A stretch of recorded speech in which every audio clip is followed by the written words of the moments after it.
get on to painting the orange sections of the butterfly. And here I'm going to take orange, a lot of it, try to make it dark with a nice thin pointed brush.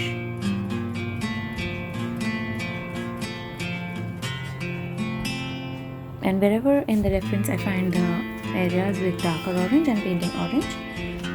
And you can do it in 2-3 places together, but if you're doing that, make sure your color is not too watery.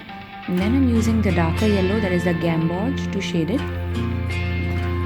I'm using very less water and thick color.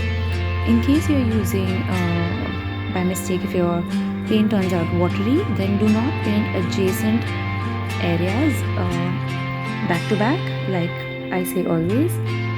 Leave gaps in the middle, do orange at different places, and don't do side by side if your paint is watery.